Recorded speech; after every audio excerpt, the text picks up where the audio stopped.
Hey, welcome back to the home of original sports perspective from our couch to yours. This is your host, Jermaine Lockett. Welcome to the Couch Rider Report. Hey, do me a favor, hit that like button, hit that subscribe, and smack that bell so you know when it's going down. I just want to say thank you all for coming through so early in the morning if you're actually in here. And for those of you who watch this later on, hey, Happy New Year. I know it's been a minute since I've been on because I hadn't done one since the New Year. It's just been a little bit too cold to come down here to the studio because the studio gets a little chilly down here. I wanted to start off and say, hey, happy birthday to my two favorite people. Y'all probably wonder, who are they? Who are they? Yes, you already know one of them. Lamar Jackson, El Freaky. Yes, it's his birthday today. But my other favorite person in the world, at least one of my other favorite people in the world, is my Bishop Jennings. Happy birthday, man. I'm hoping you see this. I'm hoping you have a wonderful, fun-filled day, and maybe we can get lunch or something like that. If you see this, hit me up on text. I look forward to it. All right, let's get down to business. We all know this is Big Ben's last game, hopefully, because if we do our job, then we will ensure that it is his last game ever, and maybe we can end it with him taking a big old L at M&T Bank Stadium. But of course, the only way we can do that is if we can make sure a couple things happen. But let's just talk about it.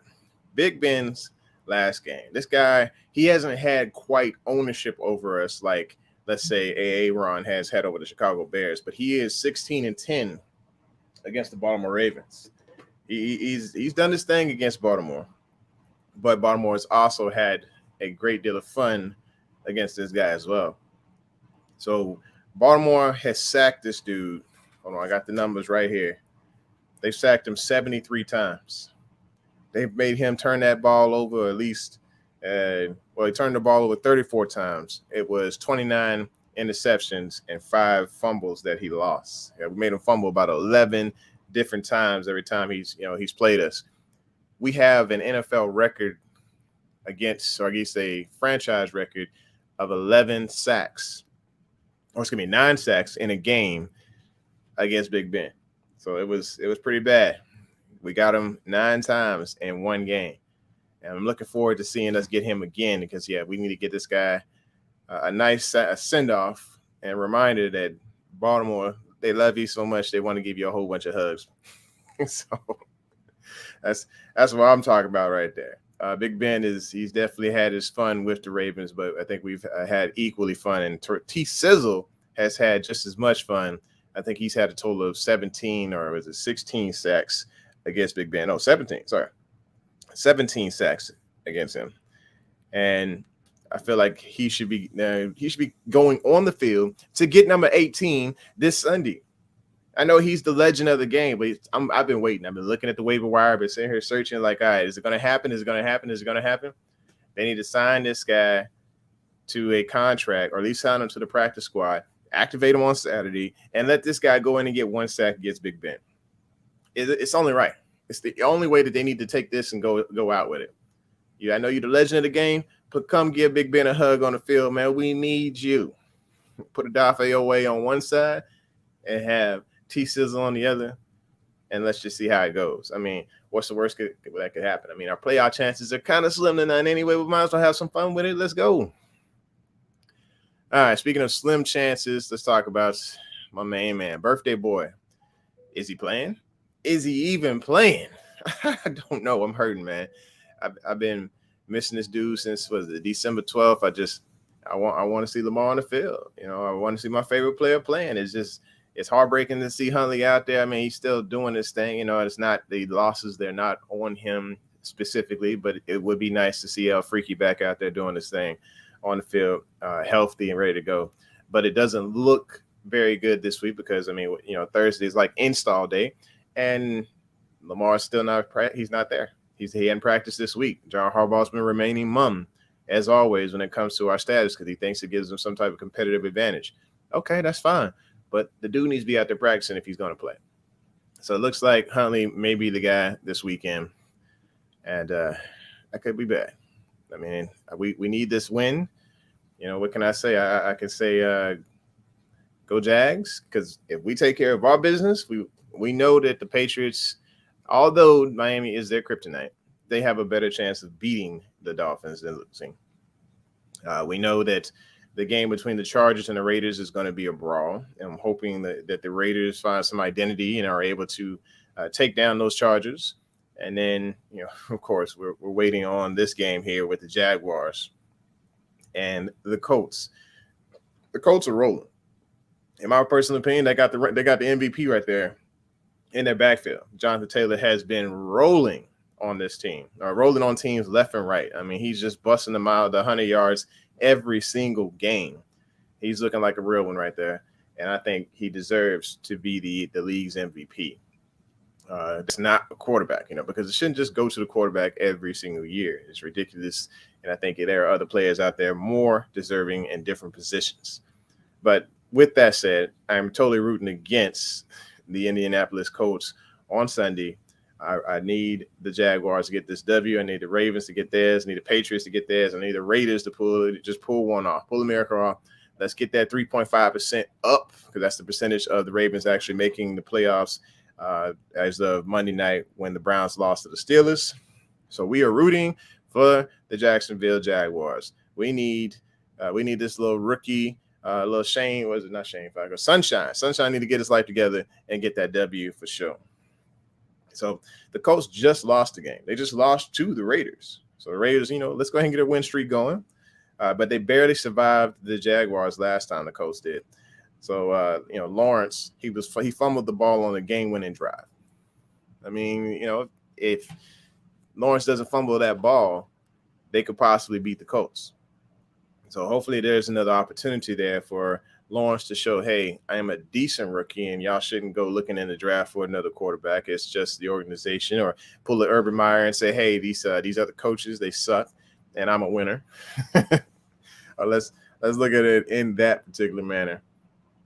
So let's talk about who else is playing for the Baltimore Ravens and who else is playing for the Pittsburgh Steelers. So I'll start off with the superstars, or at least with our superstars. Well, we won't be having Nick Boyle or Ricard, so no 310 baller or 310-pound baller on the field. So that could be a problem. It looks like we got somebody in the room. I just want to give my one person a shout out. You could be anywhere in the world, but you're here with me. Let's go, Jags. That's right, man. I appreciate you, John. Thanks for coming through, man. All right, so it's back to who's playing. It is, like I said, with us, we're going to be missing Pat Ricard. We're going to be missing Boyle. I think with Boyle, he's been kind of just a non-factor this year. I believe that we need to go back to that 3 tight end set. Somebody need to call up Hayden Hurst after the season and say, hey, man, come on back. We could use you. But right now, Boyle is not a factor, and Ricard is not a factor. But on the other side of the house, they are losing a huge factor thanks to COVID-19. I say thanks, but I really don't want to thank COVID. I hope the guy gets well. I hope both of them get well. So they have a rookie center. I didn't get his name, but he's not starting, or he's not going to be playing. And then Deontay Johnson, he's getting roughly 8 to 10 targets a game normally. He will not be there to ball out for the Pittsburgh Steelers. So that leaves some unfamiliar ground right there that maybe the Ravens aren't as familiar with, but I think they will have a formula. At least we're not familiar with as Ravens fans, but I'm pretty sure John Harbaugh has done his homework. At least I'm hoping he has. So how do we beat Pitt? Well, the thing about beating the Pittsburgh Steelers, you got to have that dog mentality. It is a fight every single time. So trust me, when they walk onto this field, they got to be ready to brawl. I think somebody has some comments on that. Let's see. So John says, wait, does that mean that our fullback won't be running routes finally? Yes, that is exactly what that means. Now, the scary thing about that, John, is Baltimore in 11 personnel is absolute trash. I'll be honest with you. They don't succeed out of 11 personnel. In fact, that's where the majority of the sacks have come from when they've been in 11 personnel. Now they go 12 personnel. We get that other the tight end. Give me 2 running backs out there. Give me both Freeman. Give me Murray on the field at the same time, and a tight end, and we should be okay. Yeah, I like 12 personnel. It's 20. Give me 21 personnel. 21 personnel. Sometimes 12 personnel. I can rock with that. Give me 2 tight ends. So that would be Oliver, and that would be Mandrews, the man beast, Yeah, you give me those out there with one running back, and I think Baltimore will be successful. If you put them in 11 personnel and less, that's where the sacks come from. So no 310-pound receiver on the field today. And then the next question says, should have used him as an extra lineman when we went five out instead of sending him on routes and corners. Yes, he needed to be there as protection. Honestly, personally, I wouldn't even put him in protection. I would go get me another lineman and shove him out there if I know that I'm going to 3 receivers all day. John says that's very true. I'm scared to go 11 personnel against Pitt, especially with big Al out there. Yes, Alejandro Villanueva is horrible, and he's probably about as horrible as my pronunciation of that name. But the dude is he is a swing gate, and I'll be glad when the season is done and we don't have to worry about him for left tackle protection. Hopefully Ronnie Stanley comes back and we get a right tackle out of the draft. I like Macari, but at the same time, I'd like to see what we can draft, and hopefully it's a higher pick. If we don't go for a tackle, we need to go for a corner, something for the future. Anyway, back to how we beat Pittsburgh. So, like I said, when it comes to our offense, we need to get that ball to one guy. And y'all gonna be like, what?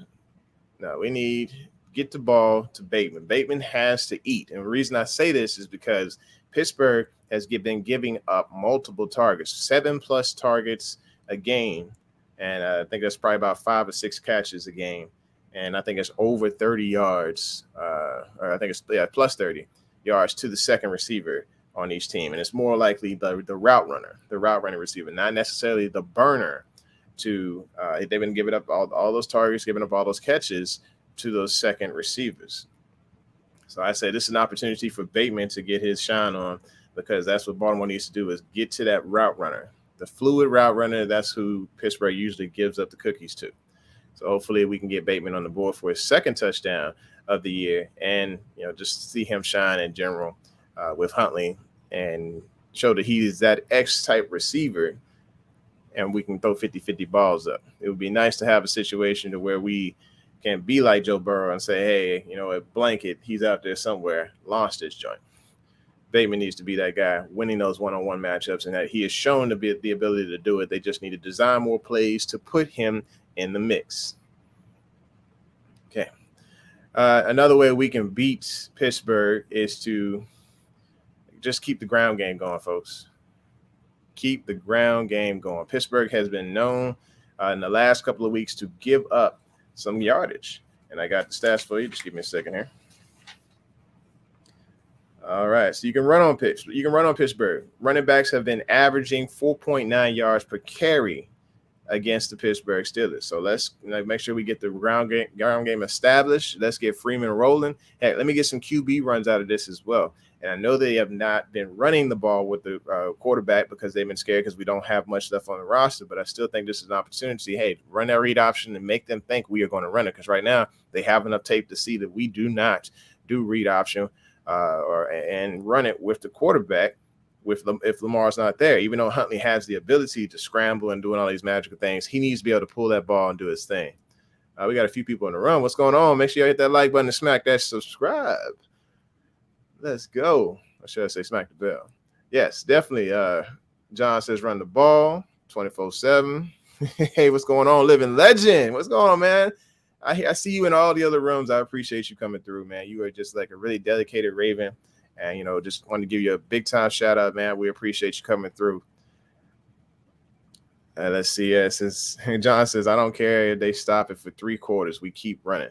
Yeah, they need to stick to this ground game and play keep away, because last thing we need is a blowout. We keep it close. We keep the ground game going. It's going to be great. Good things are going to come from that. And then, when talking about the ground game, look, I just got to say this. Free Tyson. Free Tyson. Like, this dude needs to be free, man. Like, all season been locked up, been put on this roster, hasn't been used. I get it, Harbaugh. He did a bad thing. He did a bad thing in week 1. He did a bad thing in week 1. You only gave him 1 carry since then. That's not fair, man. That is not fair. Tyson Williams is probably one of the better, faster backs we got on the roster, and you have hindered this team by sitting him on the bench. That's not cool. That is not cool even in the least bit. This dude is one of the ballers that could have taken this team to at least another W, at least one other W with his legs. And you got him sitting on the bench. How do we beat this team if Harbaugh is taking our legs from underneath us, literally with sitting Tyson Williams? There were so many games when the ground game sucked because of Le'Veon Bell. The ground game sucked because of Murray. Freeman wasn't being utilized. And Tyson Williams could have been that dude. It's a daggone shame. Back to the comments here. Let's see here. John says, give up on the free Tyson. I accepted the way or the key away when they locked the door up on old boy. Yes, he is somewhere hiding. So if y'all see him on the back of a milk carton or something like that, don't be surprised. Call someone. It is a serious thing. Harbaugh is people trafficking. Just saying. All right, Living Legend says, I heard it had to do with Tyson not wanting to play special teams. I think it was not wanting to play special teams. Well, he called him out pretty bad with the way that he said, hey, you got to be able to do. He mentioned every single thing that a running back and a special teams player and a rookie they need to do. So he mentioned all these things, like he needed to do them well, as if Tyson was just an all-around bad player. And that's just hurtful. I mean, dang. I mean, how do you take that as a player, as feedback? Like, hey, you need to fix all of this. Like, coach, you just pointed to it. Yeah, you need to fix all of this. He's like, man, I'm a prolific runner. Like, nope. Get out there, do your thing. All right. So when it comes to stopping the Pittsburgh Steelers, so of course we got to play keep away with the ball there, but we also need to stop Ray McLeod, y'all. And y'all like, what? Ray he's been okay, man. He's been getting 10 targets, roughly, I say 8 to 10 targets per game in the last 3 weeks. And that's with Deontay in the game. Deontay's not in the game right now. So we're thinking, all right, look, he's going to give you more. How do we stop that? You got to put Tavon Young on him. Tavon's got a shot at this guy the whole game. They both small. They both fast. I say let both of them just hang out and be best buddies for the entire game. Put Jimmy on that other little TikTok dude over there, little Claypool, and hopefully Jimmy can beat him up and usher him to the sideline and let the secondary take care of business. With that blitz needs to get there. You know how Big Ben gives up the cookies. Like I just told y'all, he gave up 73 sacks to the Ravens throughout his career. It's time for us to get a couple more before he goes home. The Hitman says, John literally crippled the team by not playing our best players because of what he personally feels about the man. But yet you keep Greg Roman. All right, so as we talk about that, let's just go ahead and talk about the coaches. So people have been giving the crap to the coaches like big time. And I feel you. I hear you. I know your pain. I know your frustration. But at the same time, it takes two, baby. It takes two, baby. It takes two. Players, the combination of the players and the combination of the coaches. There have been coaches in the past who have not realized that, like Chip Kelly. He didn't care about the players, and he thought his scheme was ultimate, was key to winning ball games. And what happened? He got fired from the Eagles, and he got fired from the Niners, because he thought that he could bring that mentality over to the game of the NFL. And now let's flip that. When it comes to us as fans, we have to realize that there's schemes and there are players. And that, yes, sometimes the players mess up the schemes, and there are sometimes when coaches have terrible play calls. We've seen it all season. There have been bad play calls from coaches throughout the year, but there have also been good play calls during those comebacks. How do you think we got there? It wasn't just on this man's back. He did some amazing things, but there were play designs that were set up to get players the ball. If you look at Mandrews, the majority of his plays, I want y'all to go watch all 22. All 22's tape on Mark Andrews is phenomenal. It shows plays that are set up to get Andrews open, and I mean wide open, because of the concepts that are set up. That is Greg Roman. That is good coaching. It takes a field general, it takes a real sideline general to be able to coach a bunch of millionaires. And I want y'all to look at what we could have. There are coaches out there that we could have that I am glad that we don't, because they've gotten fired.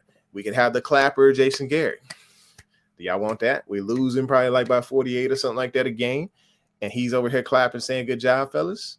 We could have Mike Singletary, who pulls his pants down at halftime saying, hey, y'all playing like this. we could have so many bad coaches. You know, the turnover rate for coaches is insane. Harbaugh has been there for 14 years. It takes a lot to be able to run an organization for 14 years and be consistently a winner. I mean, he has had maybe 2 seasons where he's been, I think, below 500. So this is consistency. And I think when it comes to these coaches, you can't just go ready to fire the head of the snake. I believe, yes, Giro, I've been protecting the dude all season, but at the same time, there's some things he needs to work on.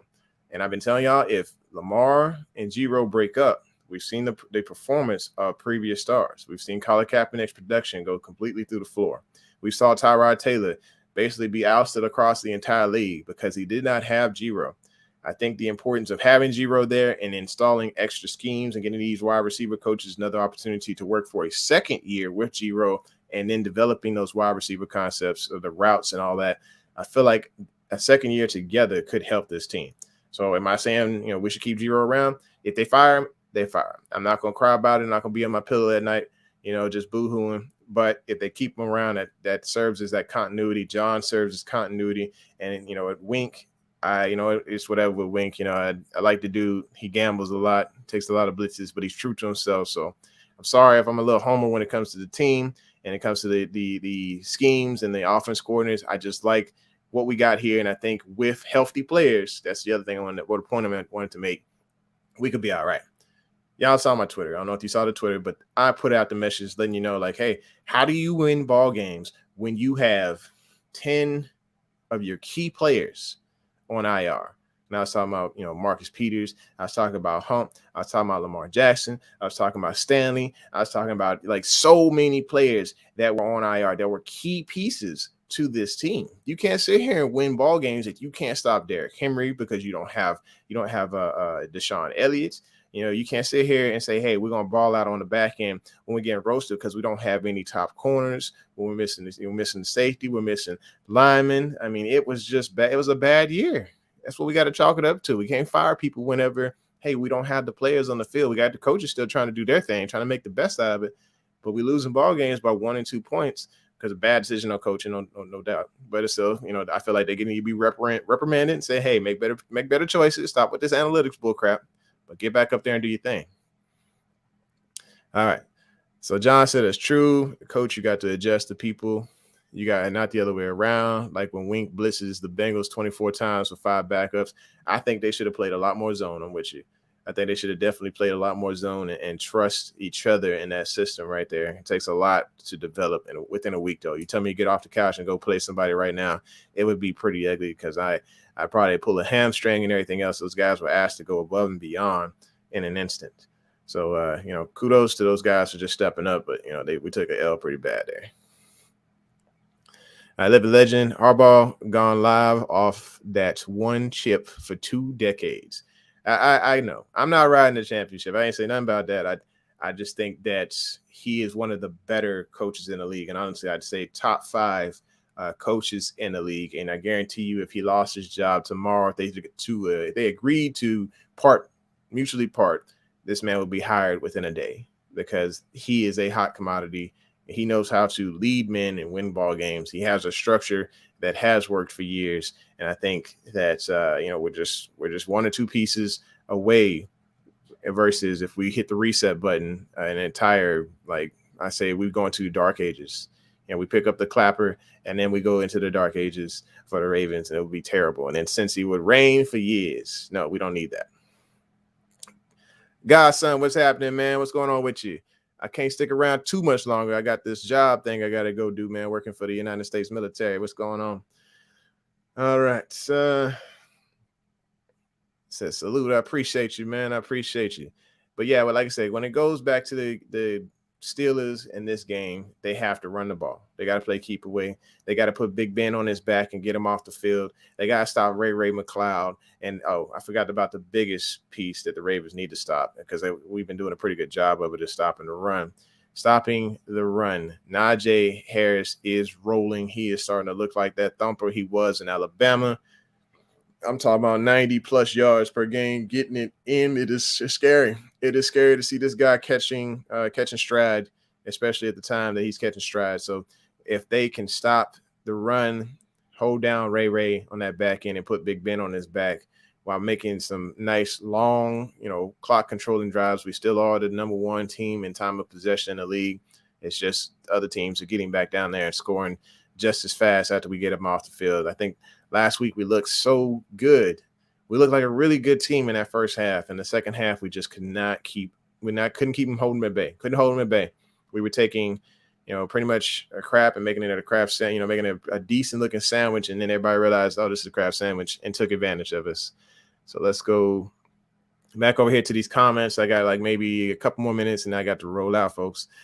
So yeah, he's a good coach. He's just too conservative with his staff because he has too much of a personal relationship with him. I fully agree. I had a problem with him hiring guys like Juan Castillo when Juan was the defensive coordinator in Philly before he came over to become a run game coordinator for the Ravens, or offensive line coordinator. Then he got promoted to run game coordinator after doing a very, very bad job. And I think throughout the first 6 weeks of that season, they had that really terrible year on the ground. He got promoted to run game coordinator. I was just like, no, this is not right. You cannot promote bad behavior.